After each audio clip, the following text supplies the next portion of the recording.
Hello, everybody, and welcome back to another episode of the Bobby Valentine Sports Show. I am your host, Frank Rampin, alongside Sal Grinstead. Another great week of college football, Sal. What an unbelievable weekend it was. It started off Friday last week with a game we mentioned. South Florida, previously ranked number 24 Bulls, they walloped North Texas last week. I picked North Texas, took the Mean Green. Sal, I know you took the Bulls. So how we do last week picking those games? I know we did 10 games. How we do last week? Yeah, you got on me last weekend. You went 9-1. I went 8-2. I stayed steady here. I went 8-2 again. I'm 16-4 overall. You kind of fell back a little bit this week. You went 7-3, but we're both tied up, 16-4 through 2 weeks. We're both obviously wrong about that Oregon game. But you mentioned USF, man. They went down 21-14, and then they outscored North Texas 49-15 after that point. So just a crazy run by Bayou Brown. He had like 5 touchdowns on the day. Unbelievable. So, yeah, what a week, man. And hopefully I can gain another one on you this one. Yep. 7-3 honestly is better than I thought. I was watching those games unfold on Saturday. I was like, oh no. I might have been on the wrong side of a lot of these. But at first I thought North Texas had a chance in this game, but Byron Brown just put them to bed. This game was so long. There were so many points in this game. It took like 5 hours. But let's move into Saturday. Action-packed day. Let's start off at the top with the number 1 overall Ohio State Buckeyes. They took on Illinois, and really they controlled this game. 34-16 was the final score. Illinois scored in garbage time. This Ohio State defense is legit, unbelievable. They've only given up 6.5 points per game. Coming into this game, they'd only given up 5 points per game, 25 in total. This puts that a little bit up to like 6.5, but just dominating by the Ohio State defense. Yeah, they're continuing to show why they're the number 1 ranked nationally team week in and week out. That defense is so good. And then you have Julian Saint on the other side. He's not throwing up unbelievable numbers, but he's 19-27, 2 touchdowns, just incredibly efficient. And that's all you have to do when you have a top 3 defense in the country. And that defense, they forced 3 turnovers on Illinois, who actually outgained them in yards. But it's the three turnovers that cost them the game. 2 fumbles and a pick.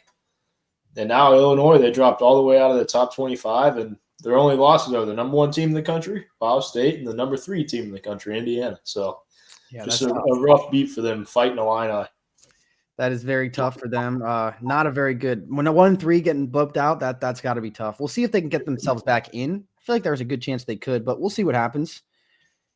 Big game, one of the big games of the day. Both of us got this game wrong. Indiana went into Eugene and took down Oregon. And honestly, throughout this game, they controlled this game on both lines of scrimmage. The offensive line allowed them to run the ball. They stifled the Oregon run game. And besides a few explosive plays for Oregon, this really was all Indiana. It really was. This was so shocking because our entire life, we've never seen Indiana ranked this high. My dad has never seen it in his entire life. No one's ever seen it. This is the highest ranking they've ever been in. They haven't been ranked number 3 since 1967. Wow. It's just absurd what they're doing this year. Kurt Signetti, look him up, bro. He wins everywhere he goes. 130 and 137 now as a head coach. All he does is win. And it's kind of shocking. We talked about it yesterday. Fernando Mendoza was the Heisman frontrunner coming into the weekend as an absolute staple of a win at number 3, Eugene, Oregon. And he drops out of the lead for Heisman. He really only had 1 bad pass, which was the interception, but he clearly outplayed Dante Moore. I think he should have stayed at Heisman frontrunner, but that's why I don't get a vote, I guess.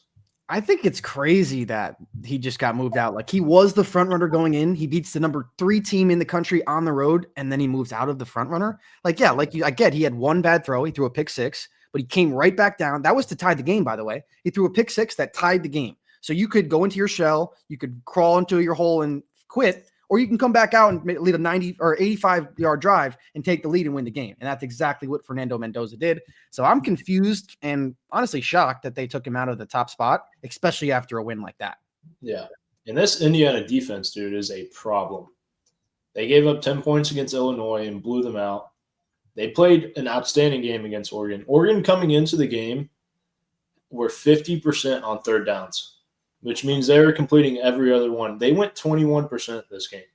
Completely limited them. they picked off Dante Moore twice, and coming into the game, he only had one interception. So just completely double those numbers. And Kurtz and Netty's got them boys playing some football over there. And those were big interceptions late in the game that sealed the deal. Huge plays by this Indiana defense, and Sig just keeps on doing it. And now the question is going to be, with that big job opening across a little bit more east there, with James Franklin getting fired at Penn State, are they going to try to get Sig? Dude, there's a lot of talks about it, but if I'm him, dude, you're kind of leading a staple over there in Indiana. I wouldn't leave if I was him too. I mean, he just started a college football program. He just started one. And if he continues to win at Indiana, he'll go down as a legend. I don't think he should leave. Yeah. It would definitely be easier to get recruits over there in Penn State. Yeah. Yeah. They got more money too. But I don't know. Like legacy versus like expected to win. But we've seen that expecting to win. And if you don't win, that could be very, very, very bad. Let's keep things rolling through the top 25 with number 4, Ole Miss played Washington State at home. And this was a very, very weird game. Not at all how I thought this was going to go. Probably not how many people thought this was going to go.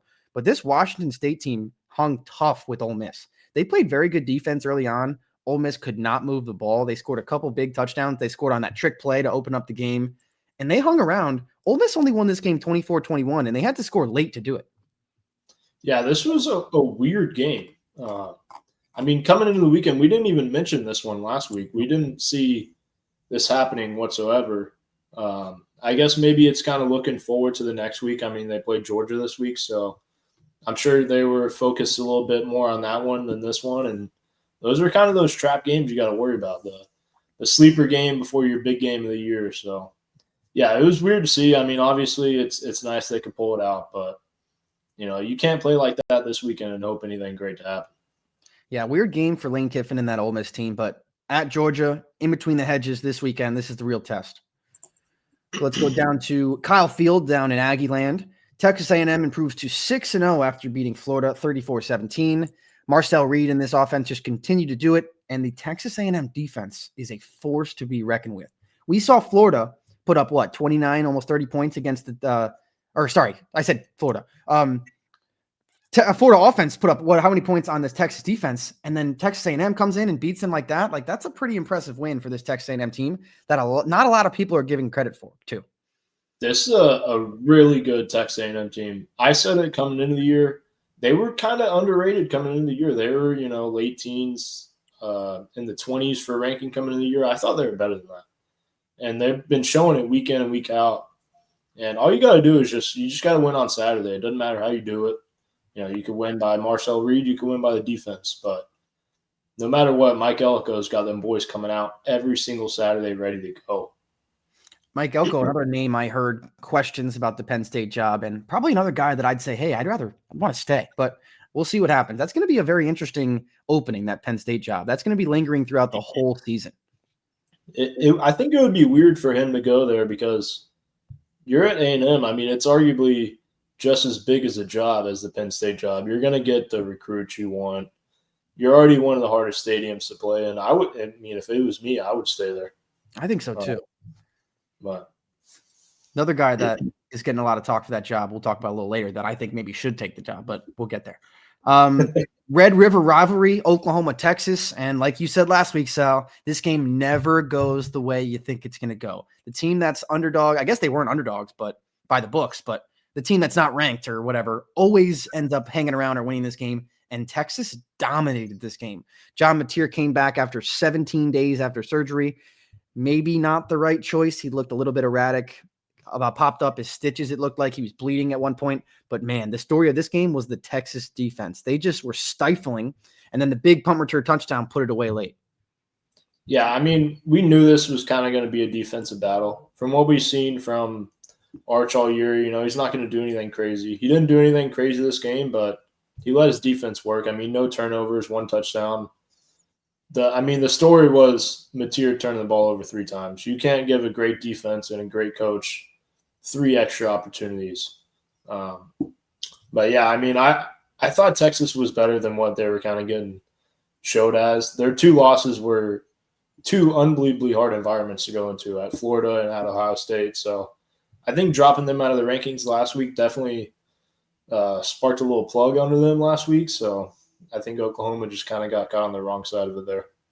Wasn't expecting the Texas offense to score 23 against this defense. I guess they scored one on special teams, but I know Arch didn't have like a crazy game. Like stat 21, 27, 166 yards and a touchdown. That doesn't like jump off the page at you, but he made a few big plays on third down. There was one I'm thinking of late in the game. It was 3rd and 7 from their own like 15-yard line. And he made an unbelievable throw on the run on the right sideline to keep the drive alive. They ended up scoring on that drive. So he made a few big plays, especially on third down, the money down on this in this game. So I'm promising what I saw from Arch over these past 2 weeks, and hopefully he can just continue to build on it.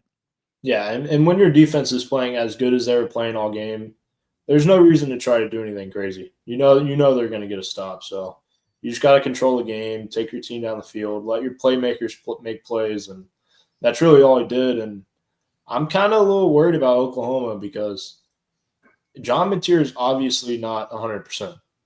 And you need him to be, because these last 6 games you have to end the year is an absolute gauntlet. I wouldn't have hated if they had him sit out against Texas to make sure he was good the rest of the year, because they have 4 top 16 teams coming in the next 6 weeks. One of them, and then they have a South Carolina team they play this week. I mean, it's just going to be an extremely tough battle for Oklahoma. Every team they have on their schedule is ranked as of right now, except for South Carolina. They play South Carolina this week. Then they play Ole Miss, Tennessee, Bama, Missouri, LSU. That is just, that's tough. So let's keep going through this. Alabama Crimson Tide, another big win on the road against Missouri. This was a pretty back and forth game to start it off. Missouri went right down the field and scored on their first drive of the game. They didn't really pass the ball like at all, Missouri, in this game. They just ran the ball down their throat. There was a late fake punt in this game that they ran, which they put in there. Amon Hardy, their star running back, the number 1 running back in the country, that he actually did not pick up. I feel like it's been a common thing over the past, year or so, that they're putting in their best offensive player on a fake punt. If you're the punt team there's got to be a million red flags going off in your head, right? Like, why is their best player on this? Like, that's weird to me. I feel like that you're kind of trying to surprise them, no? Like, that seems a little counterintuitive. But Missouri did have a chance to come down and win this game late. Bo Prabula threw a pick, but Alabama's defense has looked pretty solid. Yeah, I mean, like you said, they did have a chance late, but you kind of look at the team stats there. I feel like Alabama controlled this entire game. They had 38 minutes of time possession. That's just absolutely absurd in a top 15 matchup. And week in and week out, Ty Simpson is slowly becoming the best QB in the country. He had another day with 3 touchdowns. He now has 16 touchdowns on the year and only 1 interception. So just continue to outplay the quarterbacks on the other side. This Alabama team, man, watch out. Watch out for Ty Simpson. I think he looks like the most pro-ready quarterback in college football right now. Maybe him or Mendoza probably, but he looks unbelievable. He's been very, very good so far. His pocket presence is something to behold. Like, he made a play in that Vandy game where he was rolling right. He stopped on a dime, shifted up in the pocket around the defensive end. Like, he's done some very good things this year. And if he keeps going like this, he's going to get talked about for that first overall pick, at least first round draft pick in the upcoming. Yeah, I've been very, very impressed the last 4 or 5 weeks. So for sure. Just continue to do your thing, Ty. Let's go to the highest ranked Big 12 team now. The Texas Tech Red Raiders continue to dominate on offense and on defense. They killed Kansas this week 42-17. Baron Morton got hurt in this game, though. So that's going to be something to look at going forward, but they're just dominating on both sides of the ball. Yeah, I mean, this Red Raider team is unbelievably good. Best defense they've had almost ever. They have 2 quarterbacks who could realistically go out there and win you a game. So him being hurt right now, I mean, you're obviously going to want him there, but Will Hammond, he'll be able to fill in and do his job. Not too worried about them. Yeah, they look great. One more thing I'm going to bring up before we go past them. Why are they changing their logo? What are they doing? That new logo is trash. Trash, I tell you. I don't know what to say besides it's just minimalist bullshit. Like, I don't know what we're doing. Like, the Texas Tech logo is good. I don't like Texas Tech because I don't like Patrick Mahomes. You see all these things behind me? That logo is great. Don't mess it up. All right, let's keep going. Georgia, Auburn. This was a controversial game, to say the least. Auburn fans are not too happy about this one, the way this one went.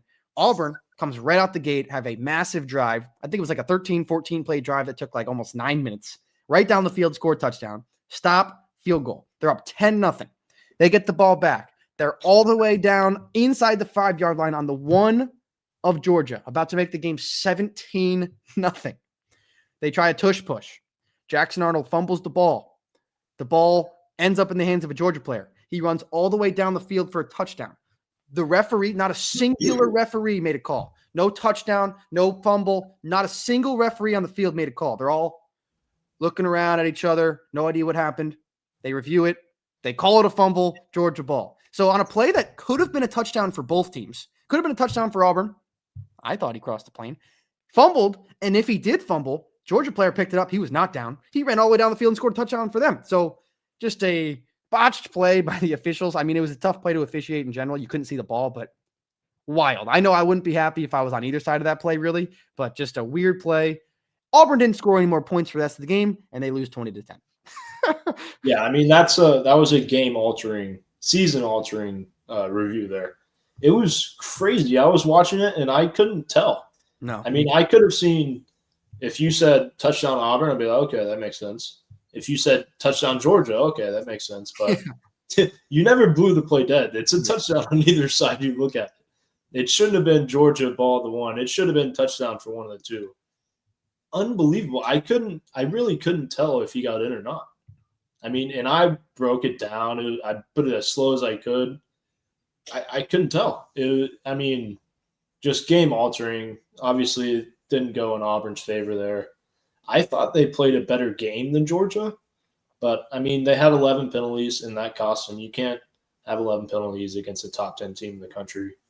But yeah, they might be the scariest 3-3 and 0-3 in the SEC team I've ever seen, because they're toe to toe with everybody they're playing.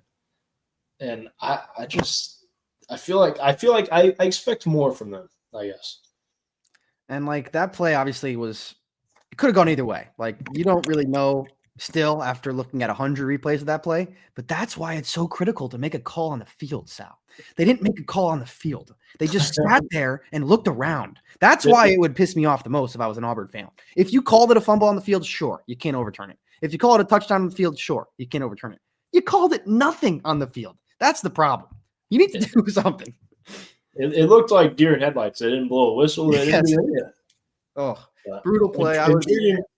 Intriguing part for Auburn is Jackson Arnold. He didn't take 8 sacks this game. He only took 1. So that's good moving forward. But, yeah, I mean, they had every opportunity in this game. And one big play there kind of ends it for you. Yep. Let's keep going. LSU took on South Carolina last weekend, and another game that the offense for LSU just could not get it going. South Carolina's got a good defense, but, man, we were expecting a lot more from this LSU offense. The defense has been unbelievable. They're holding teams to 17 or less points in every game they play, but their offense, like, it looks like they can't even get to, like, 24, 28 points. They can't score 30. Like, it's been very surprising for me with this LSU team, but if their defense can just continue to dominate teams, they can score enough points to win. So they're still in this top 10, and they should be. Yeah, I mean, I agree. They haven't really looked great once this entire year, but, you know, they're just continuing to win games the exact same way week in and week out. I mean, they're scoring 20 points, and they're giving up, 7, 10, or 13 every single weekend. So maybe this is their identity. I mean, coming in the year, we thought they were going to be able to score with anybody, but, maybe they can play defense with anybody now. So, yeah, it's just, I guess, the identity they got figured out there, and not what we thought, but it's certainly working. It is working so far. Another team that's kind of been playing with their food a little bit, Tennessee. They played a close game with Arkansas this week. Arkansas did claw back late in this game with a couple garbage time touchdowns, I guess you could say, but they were in this game for a majority of it until like late third. Arkansas is interesting, man. Like they already fired their coach, but Talon Green, he can give any team a problem in the SEC. Yeah, I mean, Tennessee is playing with fire, man. They almost lost to Mississippi State the week before. They're almost losing to Arkansas. Yeah, you keep playing around. Here comes Alabama. You got them next weekend. You can't be doing that this weekend. So, oh, man, they better figure it out because you got to go into Alabama this weekend. And you play how you've looked the last 2 weekends, it's not going to end well. And then here's another team that I don't want to say playing with their food the same as LSU and Tennessee, but Georgia Tech has been playing some close games to some not so great teams. Almost lost to Wake Forest in overtime last week. Just squeak through. They played Virginia Tech this past weekend, and Virginia Tech has been one of the worst Power 4 teams in the country by far. And they actually started off okay. Like, this was a game for almost till halftime. Georgia Tech and Haynes King did end up running away, literally, because that's all he does. He just runs the ball. But, I mean, if they can run the ball and play decent enough defense, they can really beat anybody, especially in the ACC. Yeah, see, I'm not too worried about them. I mean, they're playing tight games like Tennessee is, but that's kind of what you expect from Georgia Tech. I mean, they're ground and pound, play defense, so they're not really going to blow anybody out, no matter really who's on the other side of the field. So I'm not too worried. I mean, they're playing the same way they play every weekend, no matter who's on the other side. So, and like we said about LSU, that could just be their style, and that could be how they win games. So can't count them out or say that they're not playing great, because that just could be how they want to play. Another interesting game from this weekend. I did not expect this outcome. I think I picked this one right, but I didn't expect it like this.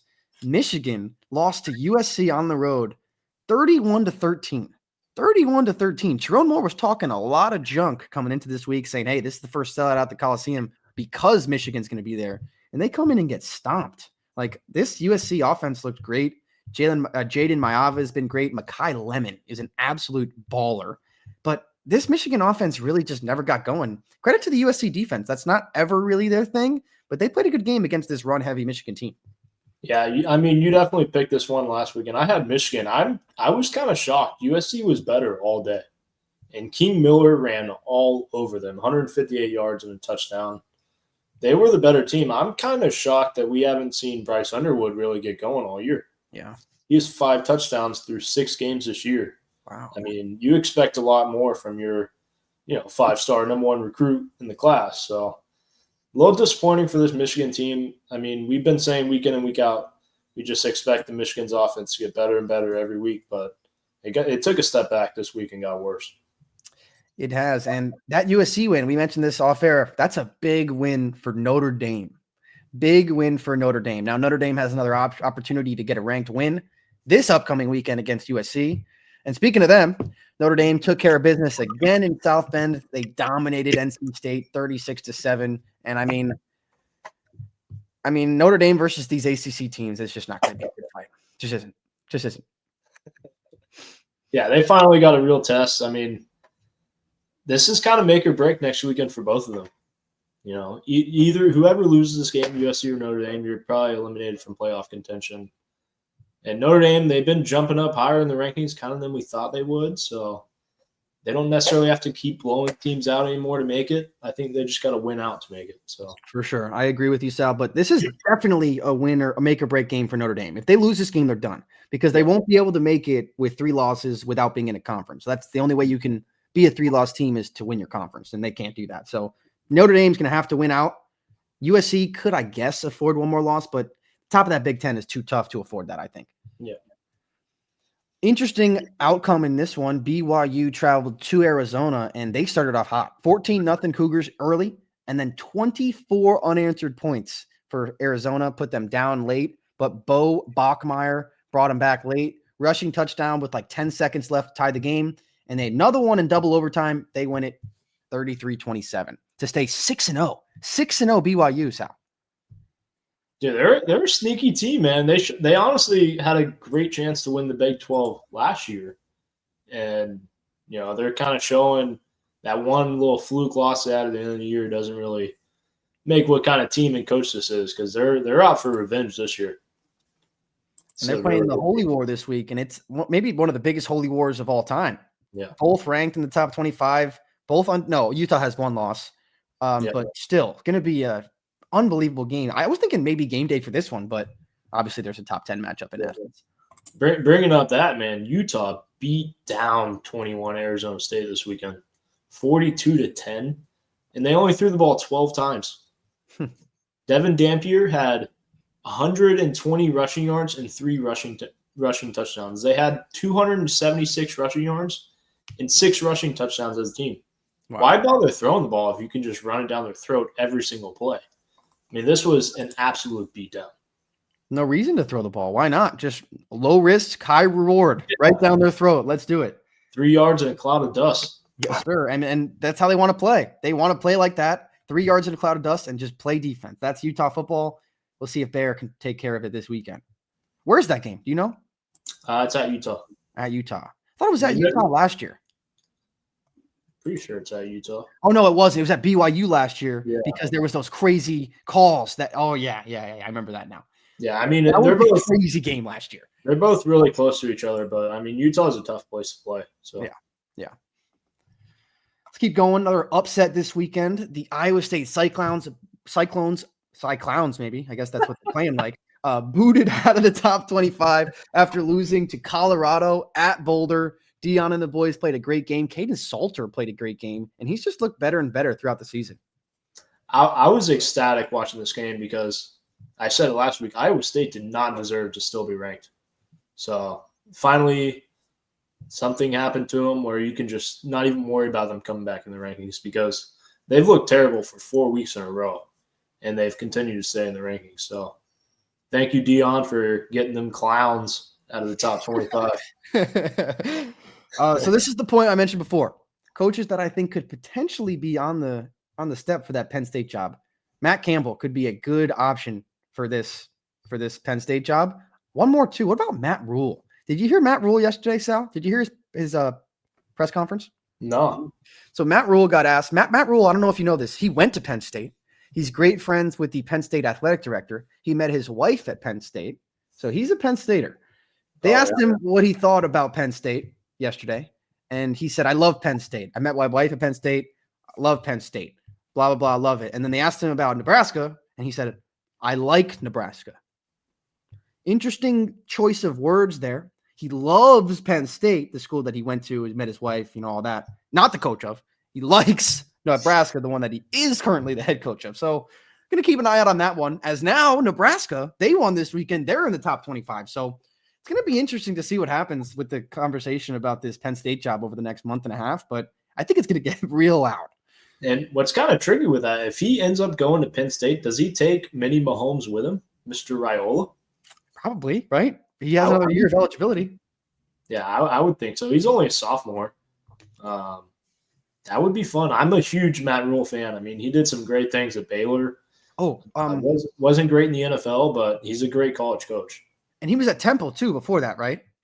And he brought Temple to great – Game Day went to Temple when he was there. Game Day went to Temple when he was there and Baylor. The athletic director at Temple, when he was at Temple, Pat Kraft, athletic director at Penn State. So a lot of connections there, a lot of things that could see Mr. Matt Rule head over to State College. But we'll see what happens. That'd be very interesting. He's finally starting to get Nebraska back to the powerhouse, the brand that they used to be. If he takes off and leaves right now, oh boy, Nebraska would be in shambles. And it's weird. You kind of look at him anywhere he's been. His third year is always his best year. This is his third year in Nebraska. After his third year at Baylor, that's when he got, the big NFL job. His third year in the NFL, I'm pretty sure he got fired. So it wasn't great there. But, I mean, he's a great college coach. So I could see him definitely going there. And then rounding out the top 25 for last week, no longer in it anymore. The Florida State Seminoles got beat by the Pitt Panthers at home this past weekend. Pitt's been pretty good, Sal. They had one loss to West Virginia where they did not look good at all. But new quarterback, true freshman, they've looked really good since he's been at the helm. Yeah, I mean, I feel like they kind of control the game. This is FSU's third loss in a row, and two of them were pretty ugly. I mean, I think this team got too much hype for the amount of skill they had. This team wasn't good enough to be that number 7 team in the country, and they're kind of back down to earth, and they're 3-3, and it kind of looks like their season might be over. 0-3 in the ACC. I mean, this is rough going after the start to the year. Yeah, talk about a week 1 overreaction, huh? Alabama was dead. Florida State's back. Nope. Not even close. So that's top 25 big games from last week. Sal, you got any more games you want to mention from last weekend? I know that Nebraska game was good. They beat what was it? Maryland late in that game. Yeah, that was a good game. But we talked about there was a lot of fun games to watch, of course. It was nice to see Cincinnati finally jump in the rankings this weekend. Yep. Because I think they should have deserved to be there. A lot of new teams in the rankings this week. Yeah, there's Five a new big teams. switch up. Yeah, 5 new teams up there. So obviously the biggest win of the weekend was Indiana at Oregon. They go all the way from 7 up to 3, take Oregon's spot. The top 3, I really think top 2. I mean, Ohio State and Miami, I think those 2 teams have really separated themselves a little bit. Like after them, I think there's a little bit of a drop off. But here's an interesting fact for you, Sal. Ohio State, Miami, and Indiana, top 3 teams in the country. As of right now, they don't have a ranked team on their schedule, all 3 of them, for the rest of the year. So that could change, obviously, but as of right now, not a ranked game left for the top 3 in the country. That's wild. Yeah, I mean, we talked yesterday. It feels like a lesser of a schedule for Ohio State than we remember, but it's also not their fault. I mean, coming into the year, Penn State was a top 5 team in the country. Michigan was top 10.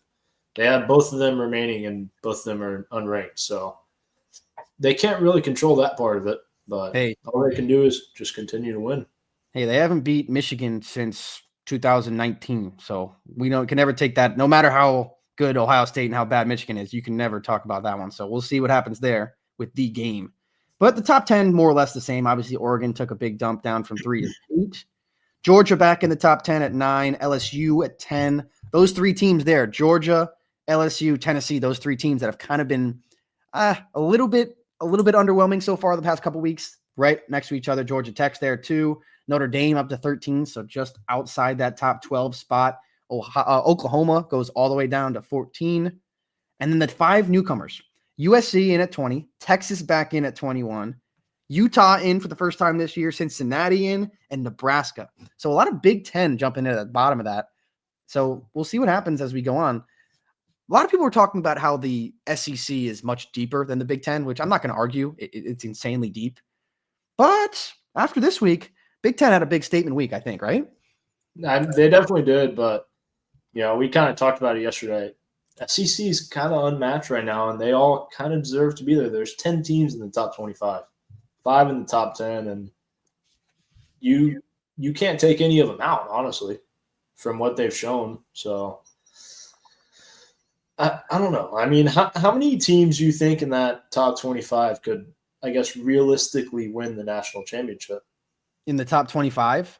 Yeah, I mean, I would say maybe 4 or 5 could realistically win the national championship. Yeah, and this kind of brings me back to the point I made yesterday with you, Sal. Like, how many, 4 or 5 teams can really win the national championship? Like, I get last year, Ohio State was ranked 8th, and they won.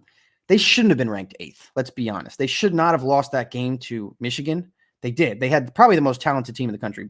They're the most talented team in the country. So, I mean, obviously, the 12-team playoff is good for ratings and all that stuff. But I don't know, man. Does it water it down a little bit?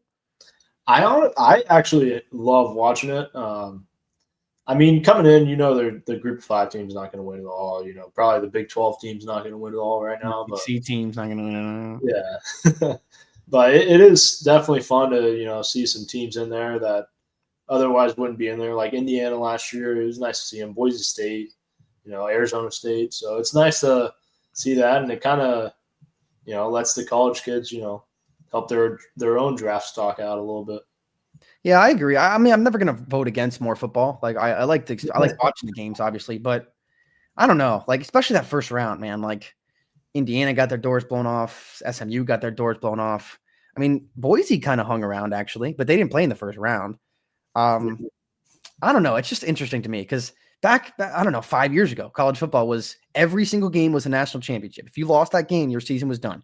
And there was undefeated conference champion didn't make the playoff. Obviously, that's why they changed it. But I don't know. It just seemed like I don't know. I don't know how I stand yet. I got to watch a couple more years of college football to really form an opinion on this.